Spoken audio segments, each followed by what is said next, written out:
بسم الله الرحمن الرحيم الحمد لله رب العالمين والصلاة والسلام على سيدنا ونبينا محمد وعلى آله الطيبين الطاهرين واللعنة الدائمة الأبدية على أعدائهم أجمعين إلى قيام يوم الدين.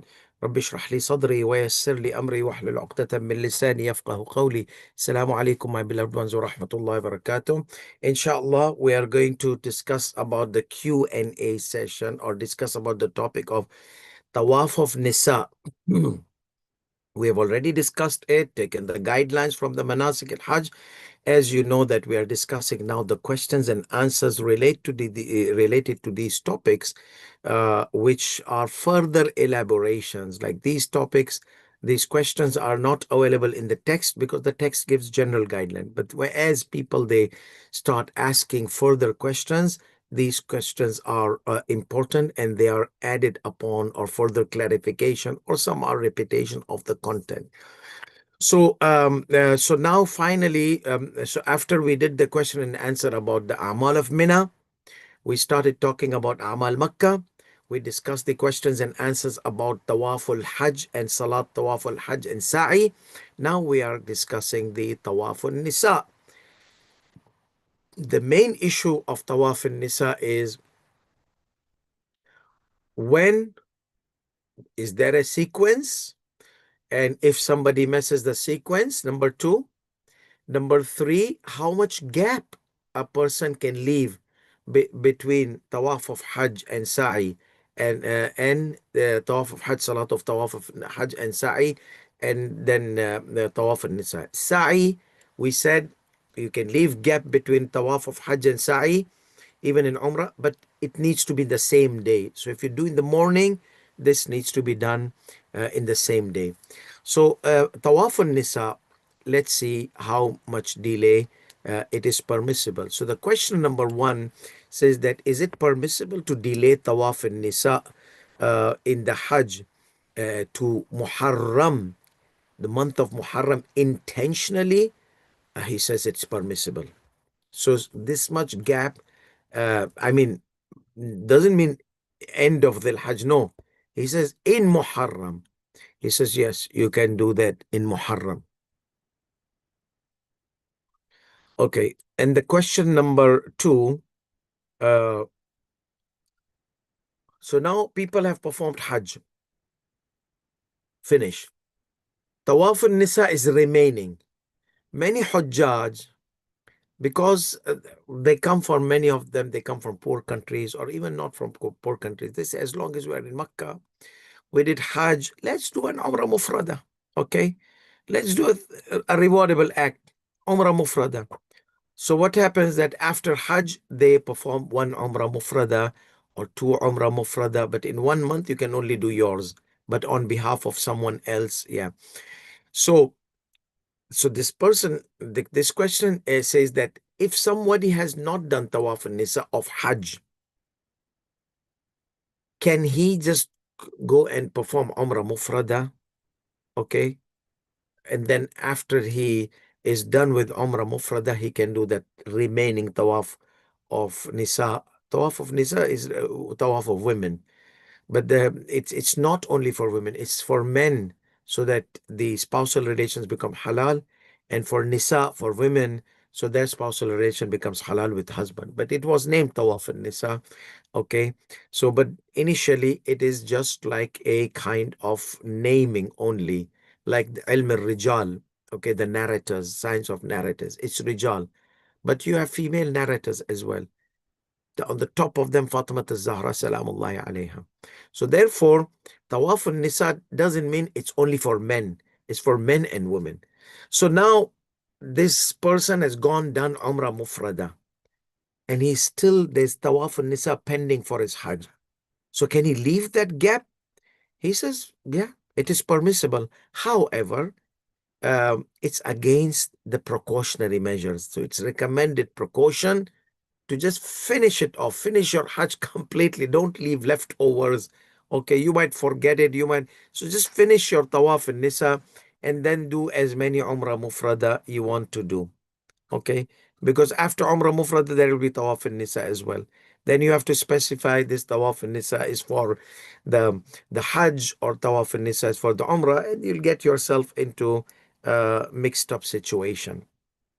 Question number 3. If someone does not perform Tawaf al-Nisa in Umrah Mufrada, okay, and so he came to Makkah, he performed his Umrah Mufrada, done, but left over, he did not do Tawaf al-Nisa, and he wants to do another Umrah, okay, another Umrah Mufrada. Similar ruling, which we said previously, but here's Umrah over Umrah. That was Umrah over Hajj and Tawaf al-Nisa not done.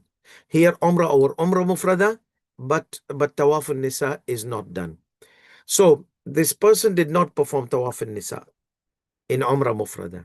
And he went to the miqat, okay, of Umrah al-Tamattu to perform, to enter the state of Ihram. Okay. So he has a leftover Tawaf al-Nisa. Can he enter the Ihram of Umrah al-Tamattu? Okay. So, number 1, is it permissible or not? He said, there is a problem among the fuqaha, okay? There's a problem to do that because this is Umrah al-Tamattu, Umrah of Hajj, okay? So this is Umrah al-Tamattu, Umrah of what? Umrah of Hajj.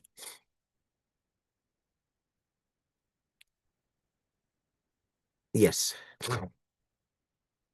So this is Umrah al-Tamattu, Umrah of Hajj. That means he's planning to get to the bigger thing, not in a Umrah, not he's in Hajj and he wants to do. No, he's in Umrah Mufrada, Tawaf al-Nisa not done, and now he wants to go to do Umrah al-Tamattu, which is normally part of Hajj, a big thing. He says it's problematic among the fuqaha, but for me, in front of me, um, it is permissible. Okay. So he says, وَإِنْ كَانَ الْأَقْرَبُ, Aqrab to me, more closer opinion, because there are opinions. Some opinions say you can, some opinions say you can. But for me, the closest opinion is that it is permissible. So he supports the permissibility. That means it is permissible in a straight line. That was part 1 of the question. Part 2 of the question, okay, says that if it was not permissible, hypothetically, because the person who asks question, he doesn't know because he asked 3 questions connected together, interconnected. So he did not know that Agha will say it's permissible. So he says, if it was not permissible,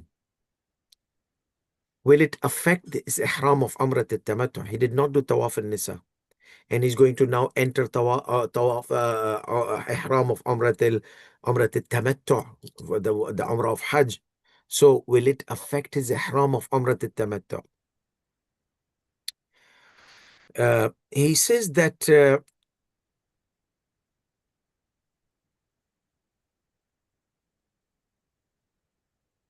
those who say it is not his, he said al-aqrab for me, but those who say that it is not permissible because he has not totally exited his previous ihram. How can he put another ihram on previous ihram? Ihram over ihram. So he has not totally exited the ihram of Umrah al-Mufrada, previous Umrah Mufrada. And now he's going to get into ihram of Umrah al-Tamattu, because the moment you complete Tawaf al-Nisa, you exit the state of ihram 100%, except for the local prohibitions, like prohibitions of Makkah, prohibitions of the place. Other than that, the self prohibitions, whatever was prohibited upon you as actions, it's done. With Tawaf al-Nisa, totally you exit. So that's why those who said that it is not permissible, because they say, how can you put a new ihram on a previous ihram which you have not exited? For Sayyidi Sistani Damadullah, he says no. He has exited the ihram. One prohibition is left, those things which are related to spousal relations.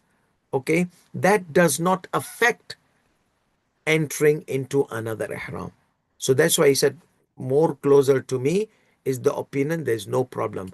A person can enter another ihram and he has not yet performed tawaful and nisa. Okay, so that is the answer. Obviously, the answer is very technical. I've tried to simplify it. The answer is more Hausawi answer. Okay. So why? Because he's in a state. How can you come into put a state, another state of ihram over one state you are not done with? Well, Sayyidi Sistani Damadullah, after taqsir and after tawaf al-hajj, after sa'i, you are done. So this is an extra wajib remaining for specific spousal relations. That doesn't mean that you are still in the entire ihram. You have a prohibition left, but you have exited the ihram because you can wear your own clothes, you're using perfume, you're doing everything except for spousal relations. So for say this Sistani Damadullah says it is not affecting. He can enter another ihram because he's not in a state of ihram anymore. Just a prohibition is left, and once he does tawaf nisa, he exits. So the whole idea is tawaf nisa is our spousal relations part of the ihram, or it's a prohibition associated with the ihram. So if it was part of the ihram, then you're still muhrim, like other scholars who said that no. Sayyidi Sistani Damadullah, he says it's not part of the ihram anymore. He has exited the ihram. This is just a leftover prohibition of ihram. You can use perfume, you can use everything. Just this one prohibition is left. That does not mean Hello? the state of ihram. Hello? Yes. So, yeah. The third follow-up question in this. So he says that because, the questioner said that is it permissible to enter into ihram of Umrat al-Tamattu of La? He did not know what would Agha say. So Agha says, yes, to me, it's more closer. So that's why he kept two sections. What if it was not permissible? Why would it be not permissible? Because he says those who said it is not permissible because it can be ihram over previous ihram not done yet. And then the third question is, and if it is not going to be affecting his ihram, when can he do the, is it permissible for him to delay tawaf nisa? Okay. After performing a'mal of Umrat al-Tamattu. That means Umrat al-Tamattu, there is no tawaf nisa. Tawaf al-Nisa has been delayed to A'mal of Hajj, A'mal of Makkah. So Umrah al-Tamattu, as you know, it's Ihram, Tawaf around the Kaaba, 2 rakat Salat of Tawaf, Sa'i between Safa and Marwa, Taqsir and done. No Tawaf al-Nisa. Umrah al-Mufrad has Tawaf al-Nisa. So he says once a person is done Umrah al-Tamattu A'mal, Taqsir, can he then just go ahead and do the Tawaf al-Nisa which was left over? He says, yes, it is permissible. Okay. He says, if it was not going to affect his ihram, is it, um, is he required to do the tawaf and nisa, or he can delay it after the amal of Umrat al-Tamattu? He says, yes, he can delay it after the amal of Umrat al-Tamattu. Question number 4. What about those people who elderly? Like many elderly, they ask me, I'm not interested in women. I'm khalas, I'm dying. One leg is in the qabr. Why do I need to do tawaf and nisa? Or some ladies, they come and they say, we are not interested in men. We are not interested in marriage. We are done. We're waiting for our countdown. Why should we do tawaf and nisa? Or no, that people, they say, I'm doing niyabat for marhum. So will that marhum in the huriyat will be prohibited for him or not? Anyhow, this tawaf and nisa and the funny questions, Mominin, they ask humorously. So, so the question number 4 is it is tawaf and nisa obligatory on elderly men and women who do not have any desire to get married. He says, yes, it is obligatory on everyone. So regardless of you want to get married, let's say you don't want to get married, you have to do it because it's obligatory. It has an effect on spousal relation, but it doesn't mean that you can abandon it or you are doing on behalf of the marhum. So marhum will enjoy the hurriyat. You are the one you did not do tawaf and nisa on his behalf. So you are going to be affected. So therefore, tawaf and nisa is obligatory regardless of being effective or not effective or being needed or not needed. That's another thing. That's your personal thing. But in front of Allah, you have to do tawaf of women. Obligatory. It's obligatory. Okay. Question number 5. A person went for Hajj and came back from Mecca and he got married and he got several kids. And after that, he realized he had not done Tawaf and Nisa. Whoopsie daisy. So, what would be the ruling of his marriage and his children?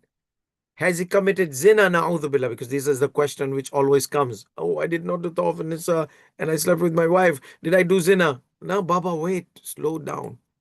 Your wife is still wife. This is a big misconception. Your wife does not become haram to you. Your wife does not become na mahram from you. Your wife does not. She's still your wife. Spousal relations are prohibited. Like similarly, I can tell you like the way when you're fasting, your wife is your wife. But that spousal relation is prohibited. Or in monthly period. Okay? So your wife is wife. Spousal relations are prohibited. Doesn't mean that your wife has been divorced or talaq or you committed zina or the children are out of zina. No, there's a huge misconception. So the marriage is still there. So what happened? Somebody is fasting in the holy month of Ramadan and shaitan messed up his mind and came to his wife and he got child. Is it zina? No, it's not zina. You have committed haram. You have to do istighfar. You have to pay kafara, blah, blah, blah. But the child is halal. Your wife is halal.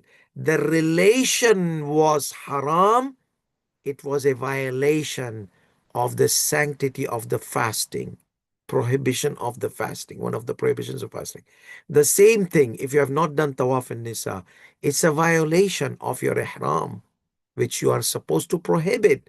Same thing from dawn till dusk, you're supposed to prohibit your wife the private relations. Same thing during ihram, you're supposed to avoid every lustful activities with wife. Touch, you can touch her, she's your wife. When you're doing tawaf with her, you're holding her hand, she is your wife. But lustful things, lustful activities are prohibited. Okay. The same thing in monthly period. You can have a lot of relation, but the main private relation is prohibited in main area. So therefore, it is important to understand that when a person enters the state of ihram, his wife does not become divorced. The same thing for the people, they say, oh, she's died, she became divorced. No, no. I mean, you are the first person who had the priority to wash her and still look at her body while washing her. You're the most prior person because you're the husband. So therefore, there's a mixed up between the mindset of the people between zina and between prohibited relation with the wife. So it is not zina. So what is the answer? Agha says, no, no, no, his marriage is okay. Okay. Based on what I have chosen that for the prohibited act. Okay. After shaving of the head, is those lustful relations with the spousal relation, lustful, not getting engaging into the marriage contract. That's also different when we say this SISTANI damadullah and other maraja. So if he says to me that those relations are but not the marriage contract. And so okay, marriage contract done, there's no problem. But what about the relation that happened? What about the children which came out of that marriage contract? Because you say, Sayyidina, you say marriage contract is okay, but that private relation is not okay. Yes, but that private relation is prohibited, not zina. You see, and the children, they are halal, and they relate to their parents. There's no problem in that. Question number 6.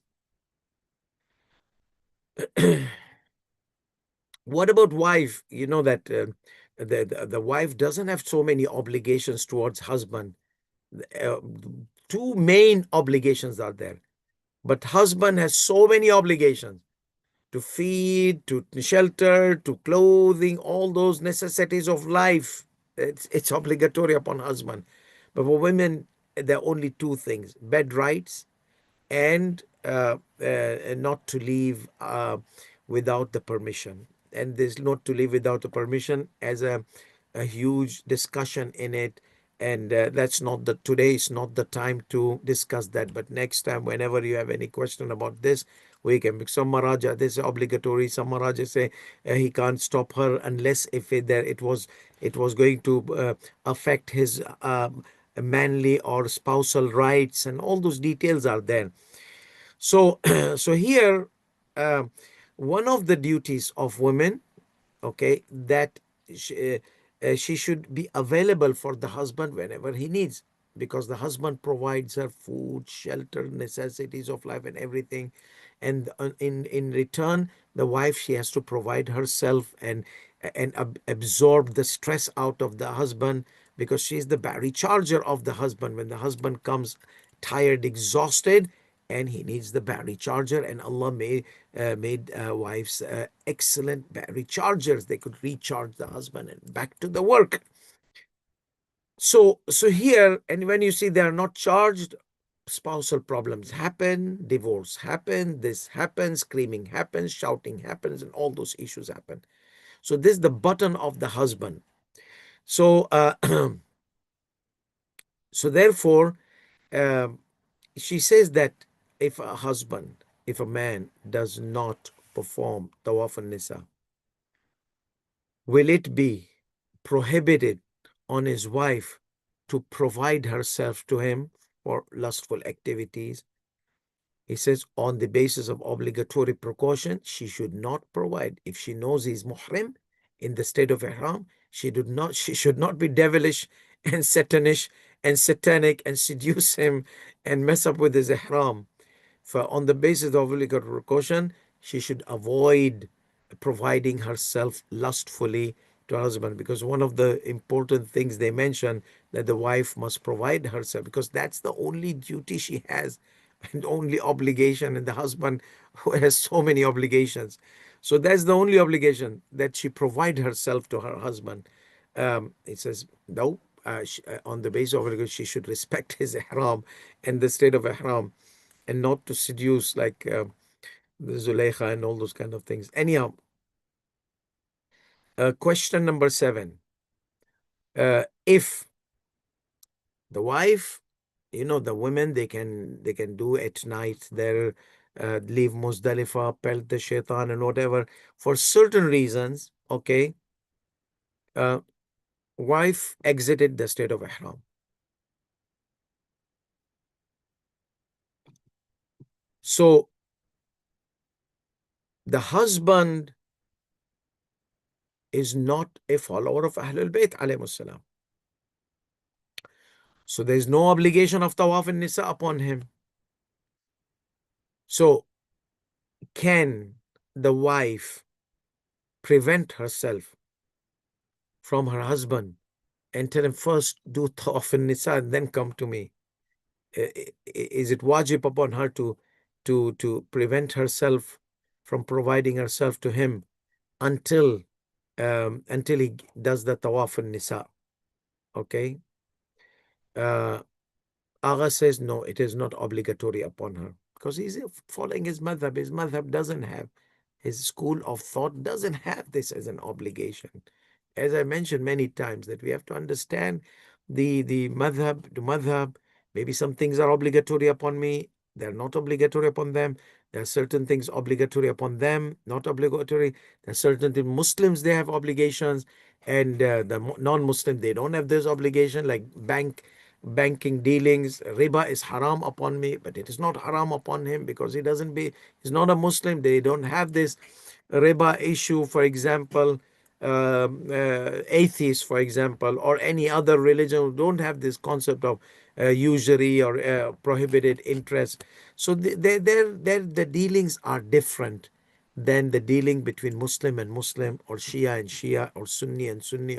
So Shia and Sunni dealings, they shape a different way of dealing, respecting each other's school of thought. So therefore, he says that no, she does. It is not obligatory upon her to do so. That means avoid herself, prevent herself until he performs the tawaf of Nisa. Question number 8. Yeah, this is one of the funny questions. You see, uh, so basically, you are representing someone. You did not do tawaf in Nisa. Can the representative have spousal relations? Can the one whom you are representing have a spousal relation that in their hometown and you are in Mecca? And so, no, I'm going to torture him. I'm going to torture him, and this, I'm going to let him avoid his wife, you see, and then he will understand my value and this and that. The problem is, it's not going to affect him, it's going to affect you. So the question is, am I supposed to do tawaf in Nisa on my behalf or on his behalf? I'm performing the Hajj on his behalf. So if he is not going to affect, then on behalf of who I'm doing tawaf in Nisa? So here's the technicality. You are doing on his behalf, but you are doing tawaf in Nisa. So if you don't do, it will not affect him, it will affect you. You will be stuck because the one who's performing the Hajj, the one who's supposed to perform the Tawaf in Nisa, are you, not him. So if you don't do Tawaf in Nisa, then you are going to torture yourself. He's going to enjoy because he's not responsible for Tawaf in Nisa. He did not come. You came and you are doing on his behalf. So you are responsible for Tawaf in Nisa to relieve his obligation and to relieve the restriction upon you from your spousal relations. So see, there is an obligation upon that person. That person needs to, the Tawaf Nisa needs to be done. But then you are the one, you need to relieve yourself from your spousal prohibitions so that he will be relieved from his obligatory tawaf and nisa, and you will be relieved from the spousal relations. So the question is, who should a person do tawaf and nisa? If someone was representing someone else in hajj, so should he be doing tawaf and nisa on behalf of himself or on behalf of the one whom he represents? He says on behalf of the one whom he represents. Question number 9. If someone performs the Hajj on behalf of someone else who's deceased, okay, he does it either voluntarily, because it's his father, God forbid, or the grandfather, or someone he loves, or no, someone paid him to do so. So this person should do the tawaf and nisa on behalf of that person who hired him, or the one whom he is representing, or on behalf of himself. The same question. He says no. Here he explains the technicality. He says he makes the intention to perform the tawaf and nisa on behalf of the deceased. However, the effects are going to be fallen upon that person who's representing. Okay, so therefore وتترتب عليه حلية النساء للنائب. The one who's representing, he's going to be affected by not performing Tawaf al-Nisa. The marhum will have his huriyat and whatever his entertainment is enjoying, but you are going to have suffering here. Question number 10. Again, somebody is representing someone else in Hajj or Umrah, and he performs the Tawaf and Nisa on behalf of himself, not on behalf of the one whom he is representing. Will it be sufficient? Instead of intending, I'm performing the Tawaf and Nisa on behalf of that person, I'm performing Tawaf and Nisa because he's worried about himself now. So he says, no, it is not sufficient. Okay, you need to perform the Tawaf and Nisa. That person needs to perform the Tawaf and Nisa. Intention should be on behalf of that person. But Sayyidina, what should I do? I thought I'm doing, and I was told that you'll be affected. Your spousal relation for you, the one whom you're presenting is not going to be affected. So what should he do? He said, don't worry. This kind of error is considered error in application. Okay. So you perform the wajib tawaf, but instead of intending the one whom you're performing on his behalf, you intended yourself. So there was an error in application, unintentional error in application. Okay. So he says بأن قصد الطواف الواجب عليه بأن إلا لا يجزي. It is not sufficient unless if it was like an error in application. Like what Sayyidina, بأن قصد الطواف الواجب عليه. He made intention that I am performing the wajib tawaf upon me because he's been paid or he's voluntarily, whatever, he has to do the tawaf. Okay. And he applied it upon himself out of error. Okay. Unknowingly. So, yeah. على الطواف الذي يؤتى به عن نفسه. So it is not going to be sufficient unless if it was an error in application. Okay, but was it an error in application? But khalas, do it. Do tawaf and nisa on behalf of that person whom you are representing, and then instead of thinking, oh, what is the error in application? What is this? They will not know exactly what does it mean. It's simple. It means that if it was an accidental application error in application, instead of him, you did on your behalf, and you did not know. But if you did it intentionally, deliberately, obviously you have to repeat. I mean, you do the tawaf on that behalf. But this is if it was error, unknowing error, accidental error, accidental in application of the error, there's no problem. It's simple.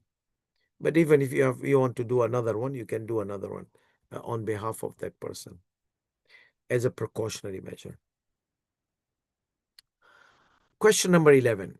If a person who was unable to perform Hajj on his behalf, and the representative did not perform Tawaf and Nisa. So whose women is going to be haram?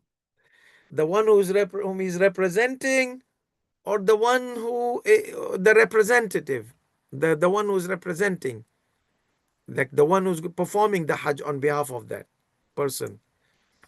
فهل تحرم النساء على المنوب عنه أم على النائب?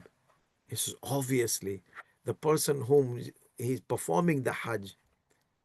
His spousal relations will be prohibited, not that person whom he is representing. Because you are doing all the amal of Hajj, and this is part and parcel of Ihram.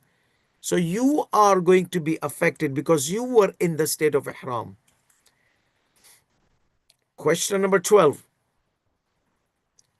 See, this seems to be like a common error. That's why it repeats and repeats.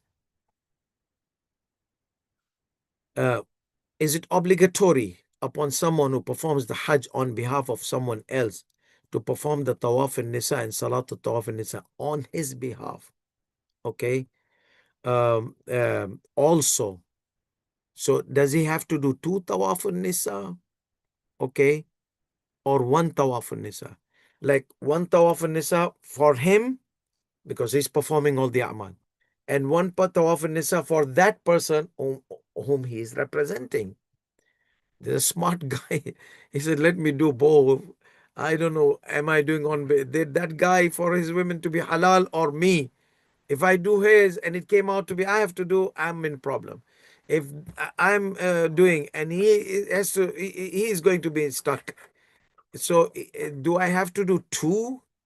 Okay, tawaf and nisa, 1 for on my behalf, of one on behalf of the one whom I'm representing. He said no, 1 is enough. And women are going to be halal. تحل له النساء بما يأتي به عن المنوب عنه. So you are performing on behalf of the the one who represented you. However, your spousal relation will become halal because you are the one who's performing tawaf an-nisa. Question number 13.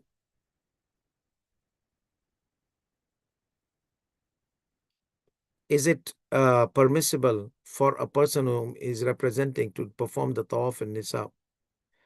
So this is a new technical thing. The guy doesn't know. Am I supposed to do tawaf an-nisa on my behalf? Or am I supposed to do tawaf an-nisa on behalf of the one whom I'm representing? So he makes a general intention. Okay?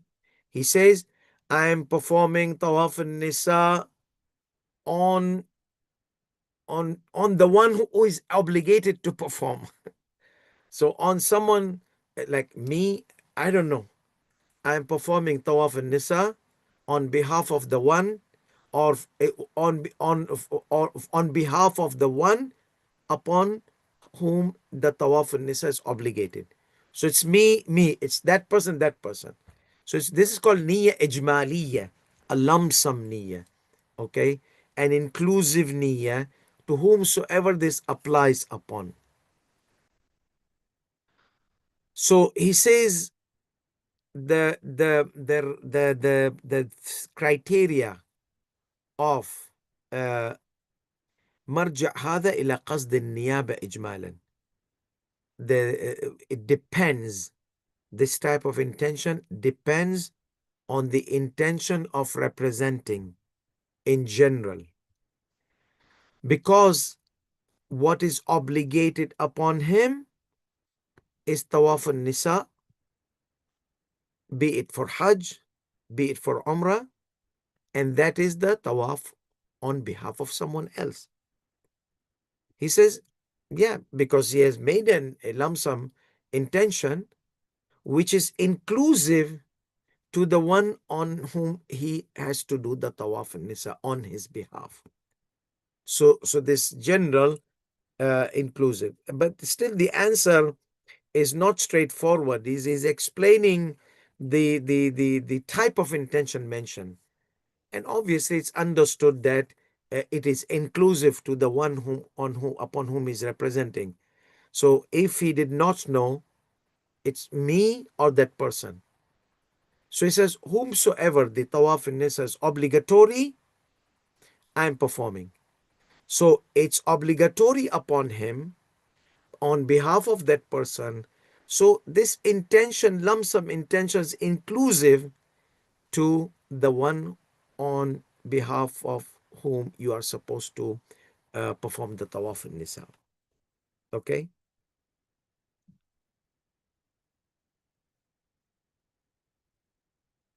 If someone performs the tawaf an-nisa and so a guy said, I am performing tawaf an-nisa. So the woman, she wants to be smart as well. And she said, I am performing the tawaf al-rijal, tawaf of men. So he says, if a woman says like that, will it be okay? He says there is no problem in it. It is the error in title. So she's supposed to say tawaf al-nisa. but she accidentally thought that she has to do tawaf al-rijal.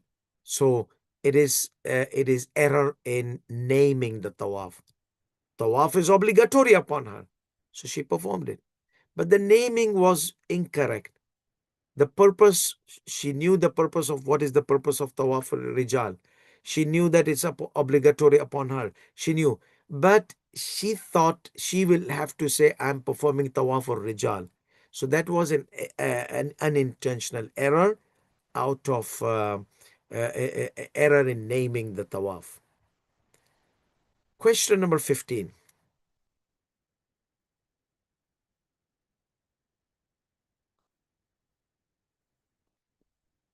So sometimes people they don't come regularly to the sessions. They don't do this. We'll be like monkey see, monkey do. Whatever these Hujjaj are going to do, we are going to do. We don't want to come and learn this masail and ahkam and so complicated everything. So Maulana, whatever you'll do, we'll follow you. Many times they do like that. We are not to this too many ahkam and too many masail. Just let us know what needs to be done, we'll do. We'll follow you. So, so therefore, in question number 15, this person did not make an intention of tawaf and nisa. He performed the tawaf and nisa, but he did not make an intention that this tawaf is tawaf and nisa. Rather, he just did tawaf as like other hujjat they do, or such as the Hajj caravan leader or the caravan leader, he told him that you go and do one more tawaf, okay, without telling him that tawaf and nisa. Caravan leader thought that he knows that it's tawaf and nisa, and this person doesn't know it's tawaf and nisa, so he performed a tawaf wajib without uh, without mentioning it is tawaf and nisa. So normally after Hajj, our Sunni fellows, they have something which is called tawaf ziyara. It's also to some madhahib it's obligatory tawaf. Okay, uh, sorry, tawaf al wada. They do tawaf al wada. Okay, to some madhab it is obligatory to do tawaf al wada. So there is a tawaf obligation of tawaf. So now this follower of Ahl al-Bayt alayhi salatu wasalam, after he did the sa'i, he had some Sunni fellow with him, or the muallim told him that still one tawaf is wajib. Okay, we need to do it after tawaf of Hajj, after the sa'i. Okay, so that Sunni fellow, he had his intention of tawaf as ziyarah. This brother did not know what so he knows that there's one wajib tawaf after tawaf of Hajj, but he doesn't know the name of it, tawaf al-nisa. So this is the question, that if a person performed tawaf nisa without mentioning the name and the title of tawaf as a tawaf nisa, he performed the tawaf like all the other hujjaj they do, such as his caravan guided him. So will it be sufficient for tawaf nisa? He says no. I'm sorry. He said the intention, the specific intention of tawaf and nisa is not required. If someone makes an intention that this tawaf is an obligatory tawaf which comes after the tawaf of Hajj, obviously after the sa'i and tawaf of Hajj and sa'i, he just mentioned the sequence without mentioning the title. So he said that this title is not required. The required is if somebody does unintentionally, doesn't know, but he knows that there's one tawaf which is wajib upon me to do. So he says that rather it is sufficient for him to make an intention that this is an obligatory tawaf which comes after the tawaf of Hajj, which they call it tawaf of ziyarah. Okay, tawaf of Hajj, which is tawaf of ziyarah. So if he does that, it will be sufficient for him. So still, I mean, there's lots of room to correct the the actions of people who make unintentional errors. So he says it is not, the specific title is not required, you see, but as long as he made an intention that this is an obligatory tawaf, which comes after the tawaf of ziyarah of tawaf or tawaf of hajj. Question number 16. If a follower of Ahlul Bayt alayhi salatu wasalam performs hajj with a group of school of companions, okay, and he did not perform tawaf in nisa, because they do not perform tawaf in nisa, okay, unknowingly, did not know, because he went with this group, he thought hajj is, everyone does hajj and all the rules are same, so he did with this our Muslim fellows. He was not aware about the ruling. So what did he do? Remember tawaf al-wada', farewelling tawaf. Okay, so many Sunni followers of companions, they do tawaf al-wada'. Followers of Ahlul Bayt alayhi salatu wasalam, they do tawaf al-nisa. So tawaf al-nisa is obligatory upon the school of Ahlul Bayt alayhi salatu wasalam, followers of Ahlul Bayt alayhi salatu wasalam, and the followers of companion, they have a tawaf, but they don't have tawaf al-nisa, they have tawaf al-wada'. Not every madhab, but many of the madhab of school of companion, they consider this to be obligatory. So there is an obligatory tawaf done by the school of Ahlul Bayt alayhi salam and by the school of companion. So this fellow goes with this fellow from school of companion. He performed tawaf al-wada', a follower of Ahlul Bayt alayhi salam, thinking that this is sufficient to let him exit the state of ihram totally, and then he came back to his hometown.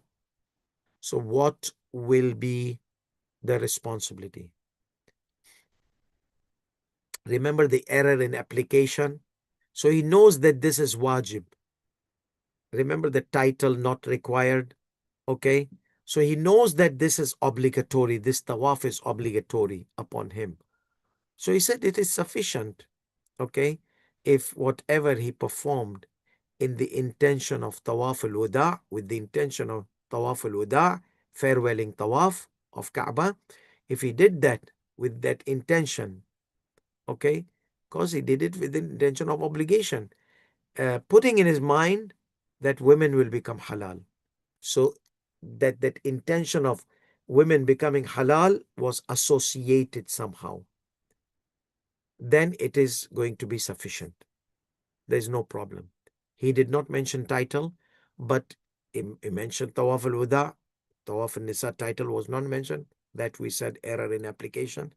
But the main thing is that in his mind, that after he does this Tawaf al-Wada, he will be exiting the totally state of ihram. That means the women will become halal upon him. Even though it is recommended precaution that he goes back and performs the tawaf of Nisa if it's possible. If not possible to go back and perform tawaf in Nisa, then appoints a representative, okay, and avoids the spousal relations until the tawaf in Nisa is done on his behalf, or someone representative, either he does it or a representative does on his behalf. So it's recommended precaution. Because why? Because this intention, did I associate it with women or not on this and that? Just do one tawaf and finish yourself. Don't put yourself in complication, okay? So yeah, so it's recommended precaution to perform by yourself, or appoint a representative who can do this on your behalf. Question number 17. A child has not reached the age of adolescence, did not perform tawaf an-nisa. What would be his responsibility? He says if he reaches the age of puberty, it would be obligatory upon him to perform the tawaf of nisa. and he will not be allowed, it will not be permissible for him to do spousal relations until he performs the tawaf al-nisa. So many times people, they take their children and they make them into ihram, and they get them stuck. And if they don't do the tawaf properly, they don't do the salat al-tawaf properly, they are stuck in their ihram. So that's why we advise people, unless your child is more knowledgeable than you in performing the amal of hajj or amal of umrah, don't get him into ihram. Let him do dummy hajj, dummy ihram, dummy thing, everything dummy. You'll get thawab inshallah for training him. But don't put him in restrictions, because once you enter the ihram, exiting the ihram requires proper tawaf, proper salat al-tawaf, proper sa'i between Safa and Marwa, proper taqsir, proper shaving, proper, all these proper. We adults many times mess up. What about this child? And later you know that, oh, child says, Dad, while I was doing tawaf, my gas came out. Like it happened once. So now what? Wudu invalid. Kiss your tawaf goodbye. The boy is stuck in the state of ihram. Is this something good you did? So please, unless if you don't know the ahkam properly, and forget about the Maulanas. Many Maulanas, they make errors. So their children, you see, so it's not about Maulana, non-Maulana. Many non-Maulana, they're aware of what the Manasik al-Hajj than many Maulanas. So it's not about Maulana, non-Maulana, Amama, non-Amama. It is about the awareness of Manasik al-Hajj. Maybe somebody who's not Maulana, not gone to Hawza, but A to Z, he has studied Manasik al-Hajj properly with proper accuracy, because he's been going Hajj for more than 15, 20 years with the caravans. So he is aware about all these troubleshootings. So therefore, don't get your children into state of ihram. Okay? If you see other madhahib, they do, it's their problem. But in the school of Ahlul Bayt, if tawaf is not correct, if sa'i is not correct, if taqsir was not correct, if any problem, serious problem of the pillars of manasik al-umrah, umrah al-mufrada or hajj happens, your child is going to be stuck in the state of ihram. Yes. So, yeah. So now question number 18. Again, if a person performs hajj with his non-discerning child and he did not perform the tawaf of nisa, is it obligatory upon him after he reaches the age of puberty that he performs by himself, and whatever effects of tawaf and nisa remain, if not performing tawaf and nisa, remain upon him? He says yes, like previous question. It is obligatory upon that child when he reaches the age of puberty, he must perform, or at least before marriage or before whatever he needs to do with the spousal relations, maybe not age of puberty. He said, no, I'm not interested in marriage. Yes, but it's obligatory, it's stuck upon you, obligation. He says, okay, after 4 or 5 years, I'll do. That's fine. You can do after 4 or 5 years. But before spousal relations, you can say the SISTANI says you can get married. Marriage contract is okay. But spousal relations, those lustful activities, no. So yes, and women will not be permissible upon him unless if he performs the tawaf and nisa, and after if he is not able to by himself, with difficulty upon himself, the child who reached the age of puberty, representation would be sufficient. Question number 19. Someone did Umrah several times, okay, and did not do tawaf and nisa. Like many of our followers of Ahlul Bayt alayhi salatu wasalam, they're friends from School of Companion. They go to Umrah, come with me, I'll pay for you, I'll take care of you. Free Umrah. Who can say no to a free Umrah? And they go there and they perform the Umrah similar to what they do, or Hajj what they do. So what is missing? Tawaf and Nisa, beside other things as well. Tawaf and Nisa is missing. So this person, he went Umrah several times, never performed Tawaf and Nisa. So he has a bulk of Tawaf and Nisa on his shoulder. can he do one tawaf in Nisa on behalf of all this, like the one several ghusl? You can do one ghusl and several intention. He said, no, it doesn't work like that. But maybe some maraja might allow. Okay. He says, for me, on the basis of obligatory precaution means next a'lam allows you, just do one tawaf in Nisa, that's it. So on the basis of obligatory precaution, no. That person needs to perform the tawaf of Nisa with the numbers of the Umrah. He missed that tawaf in it. Question number 20. If somebody delays tawaf in Nisa, again, multiplication of tawaf, okay? Doing several tawaf in one tawaf. So if somebody he went to Makkah and he did Umrah, but he did not do Umrah al-Mufrada until he went to Umrah al-Tamattu and performed the A'mal of Hajj. Now finally at the end of A'mal al-Hajj, he has to do Tawaf al-Nisa. So the question is, can he do two in one? Like two intentions, intention of Tawaf of Umrah Nisa of Umrah Mufrada, intention of Tawaf of Hajj Hajj al-Tamattu. Okay. In one, he said on the basis of obligatory precaution, he must perform two Tawafs. Okay. Question number 21. If a person doubts, okay, yes. If a person who's performed the Hajj or Umrah, he doubts after he comes back to his own hometown, um, after he returns, that did he perform Tawaf in Nisa or not? So obviously, you doubt in performance of an obligation or not.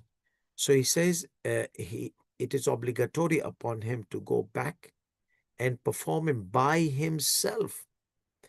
If he cannot do it by himself and it was difficult for him to do it by himself or go back, then he should he should appoint a representative who could perform the tawaf on his behalf. Until that, spousal relations would not be permissible upon him until he performs it by himself or his representative. Someone realized that one of the, after Umrah, after he's done his Umrah al-Mufrada, he realized one of the tawaf is invalid. But I don't know, is it the tawaf of Umrah invalid or tawaf of Nisa? So what should I do? There's a rule saying that if you doubt in the early one or the second one, consider the second one invalid, early one, because you passed the stage of the early one. You're doubting, was my early tawaf before tawaf and Nisa correct or not? Or is my tawaf of Nisa correct? So that tawaf you finished, you did sa'i after it. So you have exited that stage, qa'idatul faragh wa tajawuz. But this one still is on hold. So go and perform tawaf in Nisa. So he says it is sufficient for that person to perform tawaf of Nisa. Question number 23. This we mentioned previously with the whole package or bundle of the A'mal of Makkah, that if a woman, she was afraid that she might encounter the monthly period, okay,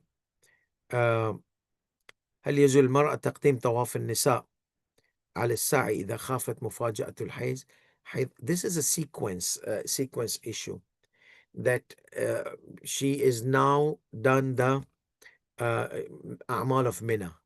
Now she is in Makkah and she is going to perform Tawaf of Hajj, 2 rakat Tawaf of Hajj, Sa'i between Safa and Marwa, and Tawaf of Nisa, and 2 rakat Tawaf of Nisa.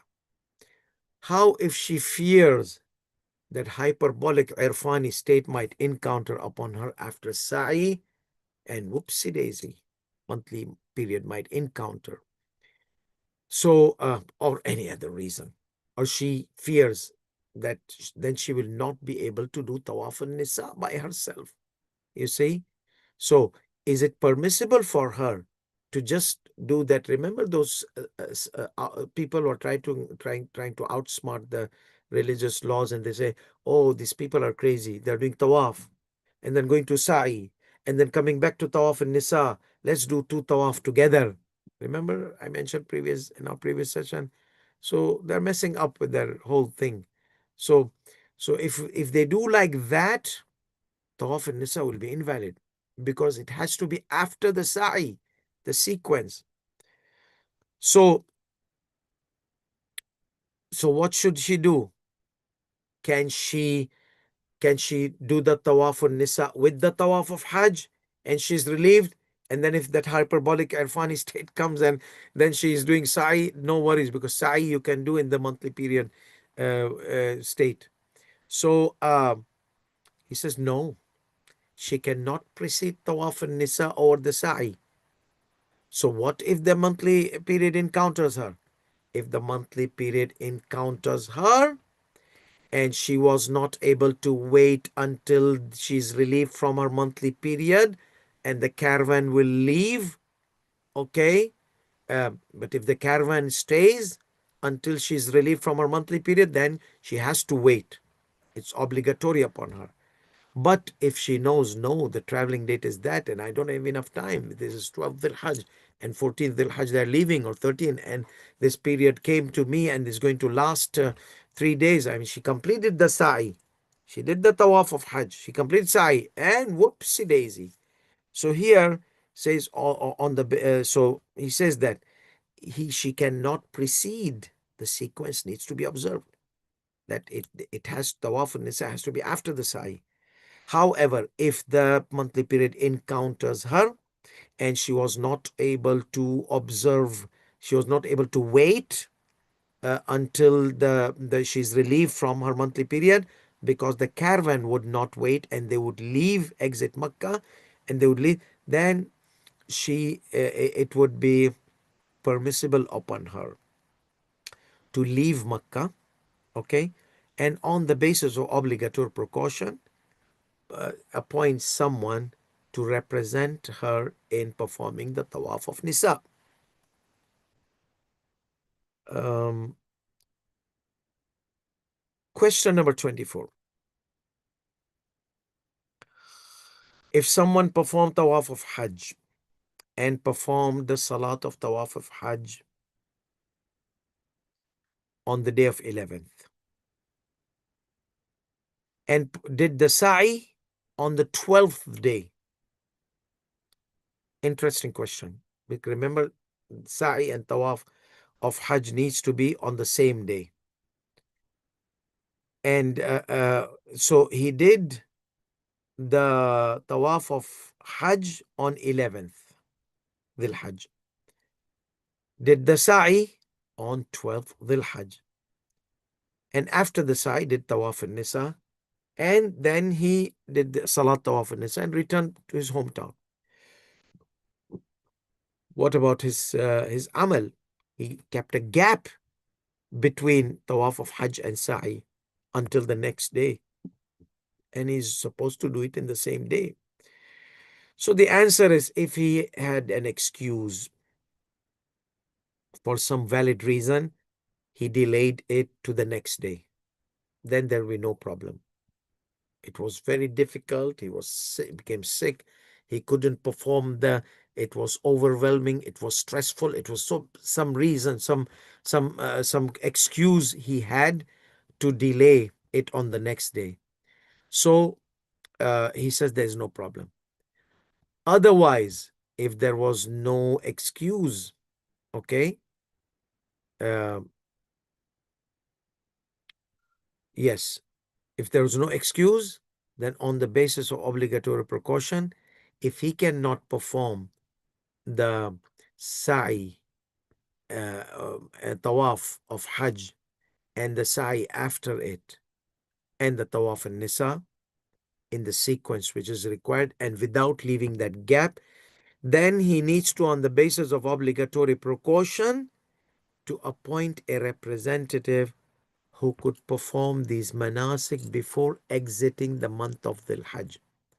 So that means this gap, if there was no excuse in leaving this gap between the tawaf of Hajj and the sa'i, okay, he did the sa'i on the next day. He's supposed to on the first day. So on the basis of obligatory precaution, if he's not able to do it by himself, he did not have any excuse. If he was excused, that's fine. Okay. But if he was not excused, he did not have any excuse, any circumstances, any problems, difficulties, hardship, uh, and he delayed it just like that, then he needs to go back on the basis of obligatory precaution, perform all the three things, the sandwich, tawaf, sa'i, tawaf. If he cannot, then someone needs to represent him. He needs to appoint a representative on his behalf and to perform those things before the month of Dhul Hajj is out. There are a few questions left and we'll be done for today. Small questions. If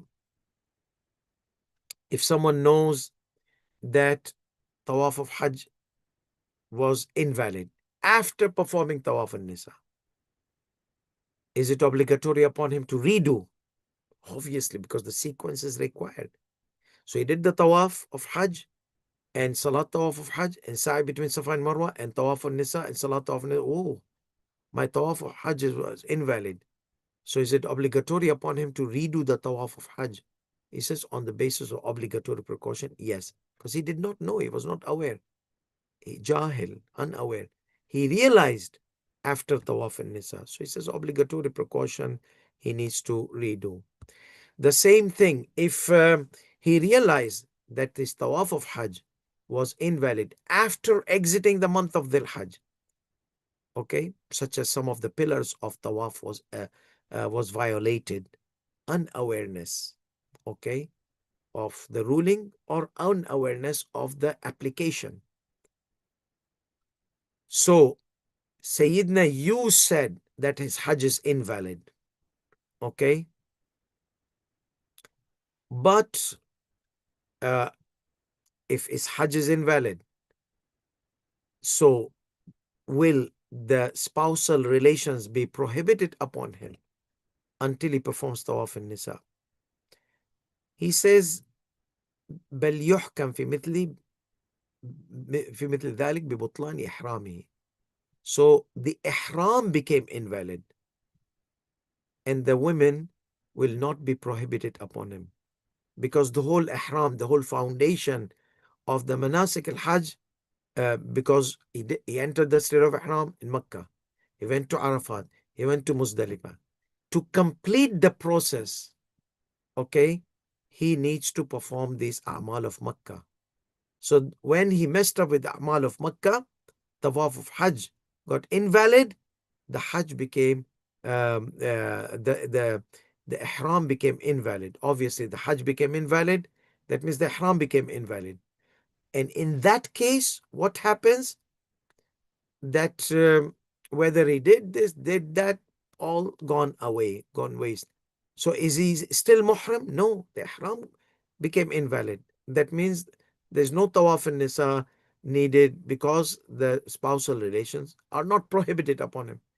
So the whole ihram got invalidated by not performing the tawaf of Hajj properly, unintentionally. This is unintentionally. How serious? Because it's a pillar of Hajj. The whole idea of Hajj, the meaning of Hajj is visitation. And the tawaf of Hajj is called tawaf of ziyarah. So you're visiting Allah's house. Okay? You're visiting Allah's house. And if you mess up with that, the whole thing has gone collapsed. Okay? Now, that people, they come, oh, Allah's Ghafoor Rahim. Yes, I mean, Allah's Ghafoor Rahim, without any doubt. But we have to tell you what Allah has told us through through His book and through the Messenger of Allah, sallallahu alaihi wasallam. Is not what Marja is giving from his pocket. He's giving you what Allah is asking you to do.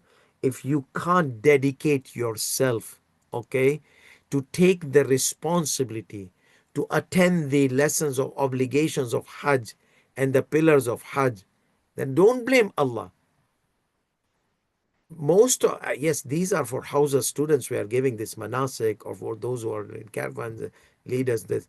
But normally for Hujjaj, we give manasik al-Hajj, the obligation in 2 hours.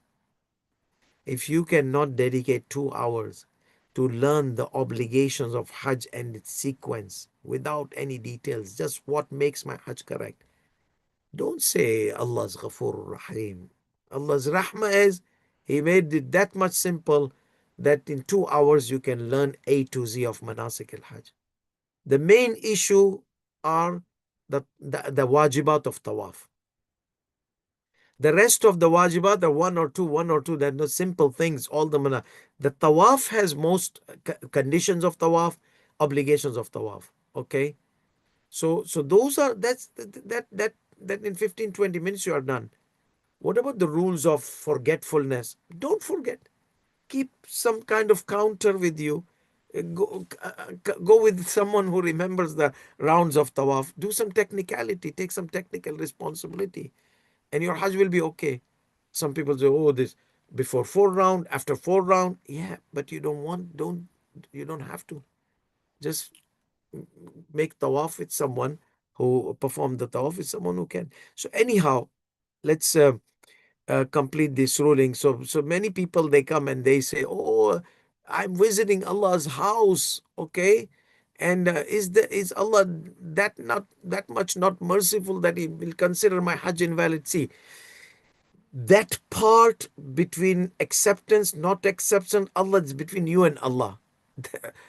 Allah is most, but from our side, what Allah has given us to teach, what Rasulullah sallallahu alaihi wasallam has given us to teach, we are doing our part.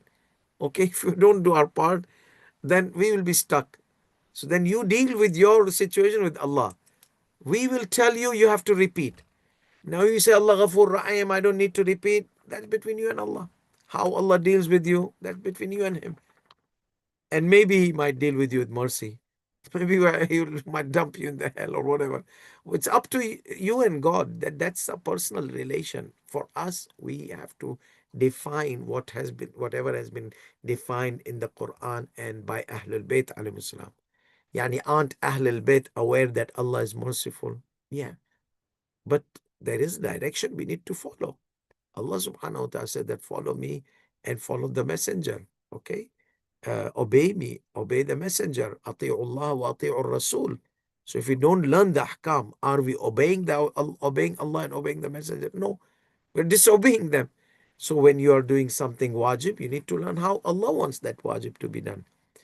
Anyhow, so let's see. Yeah, so his ihram will be invalid.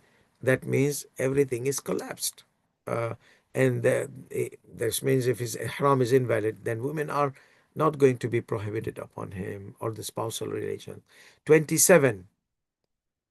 If someone performed tawaf al-nisa in Umrah Mufrada before taqsir, before clipping the hair, because after Safa and Marwa, you clip off your hair and exit the state of ihram. This person, out of unawareness or out of forgetfulness, he did tawaf al-nisa, and after tawaf al-nisa, he clipped off his hair. So what would be his responsibility? On the basis of obligatory precaution, repeat the tawaf al-nisa and the 2 rakat after taqsir. So the sequence is very peculiar. They'll say the Sistani is obligatory precaution to observe sequence. Some other maraja might have fatwa, and some maraja might say, no need, khalas, you're done. You did your taqsir, you did your tawaf nisa, no need to redo. Say the Sistani Damadallah says, obligatory precaution, redo it. Final question for today, question number 29. Oh, 28, sorry. If someone performs taqsir after tawaf nisa, then he realized his error. Similar question. On the basis of obligatory precaution, repeat your tawaf and salatul tawaf and nisa. And last one, question number 29. Is it permissible to proceed with the tawaf and nisa for someone who fears that he will not be able to perform it after the Hajj, like after Mina, due to the heavy crowd. He said it will be permissible. We mentioned this previously. However, the spousal relations will not be permissible until he performs the stoning of the big pillar of shaitan, shaves his head, or performs a clipping of his hair. So yeah, I mean, we said those who are able to do the tawaf of Hajj and Sa'i and tawaf of Nisa before Arafat due to the excuses, they do not exit the state of ihram, like especially they did tawaf and Nisa, so spousal relation will be halal. He says no, they will stay until the whole package of amal of Mina are done. After shaving and performing the clipping of the hair, that's when the tawaf and Nisa is going to be I mean, that's why when the women spousal relation will become halal. Though he did the tawaf and Nisa before Arafat, yeah, but it's on hold. Last question, question number 30. Again, women fearing encountering the hayd, she can do the tawaf of Hajj and Salat tawaf of Hajj before going to Arafat. Will it be permissible for her to do the sa'i and tawaf and nisa and salah also? Yes, the whole package can be done. So he says yes, it is permissible for her to precede the whole package: tawaf of Hajj, salat tawaf of Hajj, sa'i, tawaf and nisa, salat tawaf and nisa. However, the spousal relations and the perfume will not be halal until she performs the a'mal of Mina. وآخر دعوانا الحمد لله رب العالمين وصلى الله على محمد وعلى آله الطيبين الطاهرين والسلام عليكم ورحمة الله وبركاته.